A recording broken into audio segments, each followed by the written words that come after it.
So attitude is everything in life. Change your attitude, change your destiny. आज से ही backup करना शुरू कर दें, अपने आप को थपकी देना शुरू कर दें कि you are doing good in life.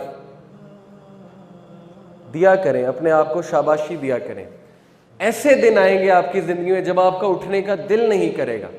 आपको लिटरली यहां से पकड़ के, अपने आप को यहां से पकड़ के यूं उठाना पड़ेगा. उठो, गेट अप, और निकालो उसको जो तुम्हें डिमोटिवेट कर रहा है. कोई मदद के लिए नहीं आएगा, ये मैं आपको पहले बता दूं. Be a lone wolf, although expect good but don't expect people to hold your hands. आप हैं और अल्लाह हैं, बस जिंदगी यही मुख्तसरन है. बाकी माँ बाप बहुत सिंसेयर हैं बेशक, लेकिन कभी कभी इंसान अकेला लड़ता है, उसकी बहुत सी वजूहात होती हैं. तो अकेला लड़ना सीखे, अपने एटीट्यूड को चेंज करें, अपने आप को पहचानो, चट्टान बन जाओ. It all starts from your mind set, your attitude.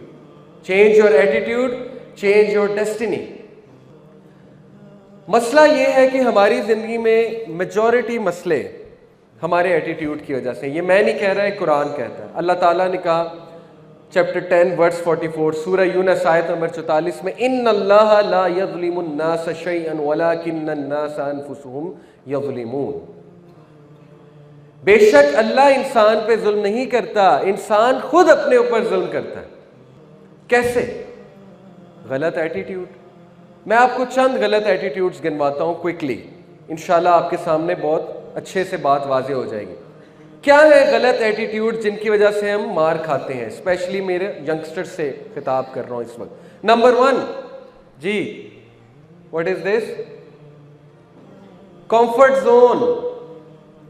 अपने कंफर्ट जोन में बैठना, बस मुझे कोई कुछ ना कहे, मैं मौजे मारूं, ओके, मेरे ऊपर कोई जिम्मेदारी ना हो, मुझे हर जगह अच्छा ही मिल जाए, मेरे दोस्त भी हों, हर जगह जो है वो मेरे लिए देग आ जाए, ओके, ट्रे में खाना आ जाए और मैं बस बैठा राज करूं. तो सबसे पहले ऐसे लोग गिरेंगे लाइफ में, ओके, सबसे पहले ये ठोकर खाएंगे. क्योंकि जैसे ही ये कंफर्ट जोन से बाहर निकलेंगे बस रोना धोना शुरू. क्या वजह है शादियां क्यों नहीं चलती आज? हम कंफर्ट जोन में इतने अटैच हो चुके हैं, इतने अटैच हो चुकी है हमारी यूथ कि जैसे ही जिम्मेदारी पड़ती है तो वैसे ही कंफर्ट जोन डिस्टर्ब होता है. जब कंफर्ट जोन डिस्टर्ब होता है तो फिर रोना धोना शुरू हो जाता है, स्ट्रेस आ जाता है, स्ट्रेस से डील कर नहीं सकते, कोलैप्स कर जाते हैं, डिप्रेशन में चले जाते हैं वगैरह वगैरह. तो कंफर्ट जोन में रहने वाला बंदा तरक्की नहीं करता, क्योंकि कंफर्ट जोन में कुछ ग्रो नहीं करता. कंफर्ट जोन में फिर इंसान मोटापे की तरफ ही जाता है और कुछ भी नहीं. जैसे वो पिछले दिनों एक फनी पिक्चर भी आई हुई थी इंटरनेट पे कि उन्होंने कहा था life defined in one picture, life sadness defined in one picture. क्या था कि एक तरफ गेम्स का रैक था, PS4 की गेम्स का रैक था, दूसरी तरफ पैम्पर्स का रैक था. और वो जो लड़का था उसने अपना बच्चा उठाया हुआ था, वो बड़ी हसरत से PS4 गेम्स की तरफ देख रहा था, लेकिन दूसरी तरफ लेना उसे पैम्पर्स थे. तो वो उसकी सैडनेस थी कि क्या ही दिन थे, PS4 खेला करता था, कोई जिम्मेदारी नहीं थी, अब पैम्पर्स लेने जाना पड़ता है. ओके, तो जिम्मेदारी कभी ली ही नहीं ना, इसलिए अब जब जिम्मेदारी आई है तो स्ट्रेस आया है. जिम्मेदारी के साथ स्ट्रेस तो आएगा, स्ट्रेस के लिए अपने आप को तैयार नहीं किया हुआ था.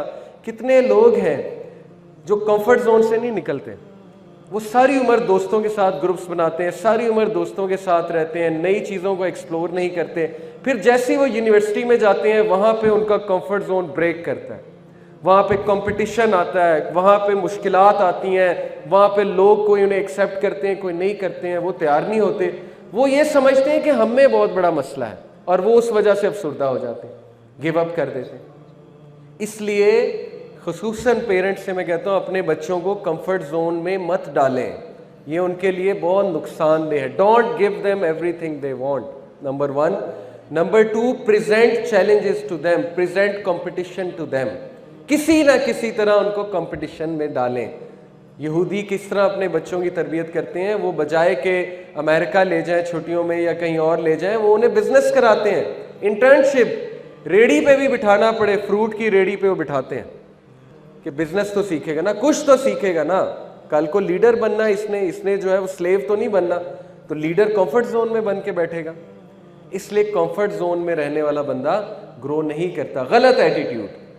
2% पीपल का जो माइंडसेट है, सिर्फ 2% का, वो ये है, going for your dreams, confidence, exploring new things, choosing happiness, fulfillment, act in spite of fear, abundance, living without limits, liking change, excitement, embracing the unknown। बाकी 98% लोग इस तरह जिंदगी गुजारते हैं कि वो जो उन्हें पसंद होता है वही करते रहते हैं, नई चीज़ें ट्राई नहीं करते, अपने आप को चैलेंजेस नहीं देते, थोड़ा सा चैलेंज आ जाए एस्केपिस्ट बन जाते हैं, भागना शुरू कर देते हैं, रोने लग जाते हैं, वगैरह वगैरह वगैरह। तो कंफर्ट जोन में बंदा ग्रो नहीं करता। Number 2, me, my self and I. गलत एटीट्यूड जिसकी वजह से हम ठोकरें खाते हैं। सेल्फिशनेस, मैं और कोई नहीं, बस मैं ही मैं।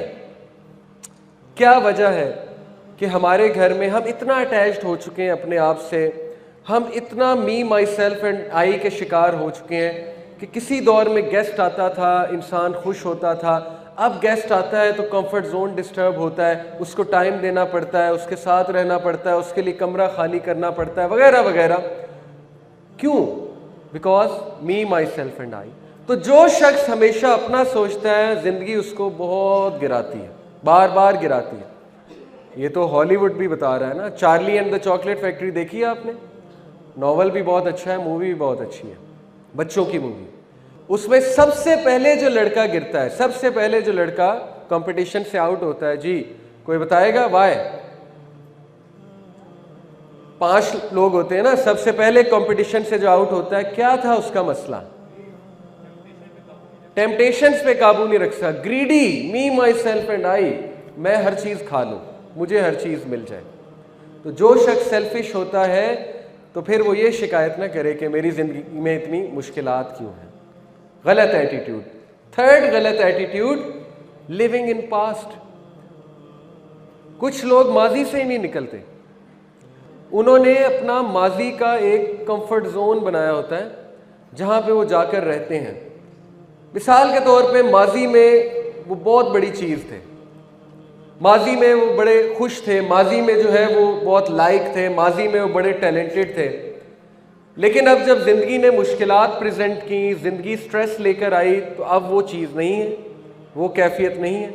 तो बजाय कि वो ये एनालाइज करें कि हालात चेंज हो गए हैं, कोई बात नहीं, इंसान ज़ख्मी हो जाता है, जब ज़ख्मी होता है थोड़ी देर के लिए उसकी ग्रोथ रुक जाती है, बजाय कि वो इस तरह सोचें, वो क्या सोचते हैं कि ओहो माजी में तो मैं ऐसा था, पास्ट ही सोचते रहते हैं। तो पास्ट में रहने वाला बंदा कभी आगे नहीं बढ़ता। तो पास्ट से निकलना है, क्योंकि पास्ट गुजर चुका है, पास्ट आया चला गया, अच्छा था अल्हम्दुलिल्लाह, बुरा था अल्हम्दुलिल्लाह, जो भी हुआ हो गया। तो पास्ट से निकलना सीखें। एक छोटा सा आपको वाकया सुनाता हूँ कि इशफाक अहमद साहब कहते हैं कि मैंने अपने पोते को अपनी गोद में उठाया हुआ था और बाहर बारिश हो रही थी खिड़की के बाहर, और मैं अपने पोते को दिखा रहा हूँ कि बेटे बाहर देख, बाहर देख, look at the sky, clouds को देखो, देखो ग्रीनरी देखो, बादल देखो, कितनी खूबसूरत दुनिया है। कहते हैं कि वो डर से खिड़की के एक ही तरफ देखी जाए, एक ही तरफ देखी जाए। तो मैंने कहा कि यार बाहर देखो, क्या हो गया, एक तरफ क्यों देख रहे हो, क्या है ऐसा खिड़की में? तो उसने कहा दादा ये क्या है? तो जब कहते कि मैंने गौर किया तो वहाँ पे एक मरी हुई मक्खी थी। तो मैं इतना हैरान हुआ, मैंने कहा कि बेटे तुझे मरी हुई मक्खी नज़र आ रही है, बाहर भी तो देखो ना। उसने कहा नहीं ये क्या है? तो कहते उस छोटे से बच्चे ने मुझे एक मसला समझा दिया। मसला ये है कि हमारी ज़िंदगी में देखने वाला बड़ा कुछ होता है, लेकिन हमारी नज़र वो मरी हुई मक्खी पे है बस। वो मरी हुई मक्खी क्या है? हमारा माजी या कोई हादसा।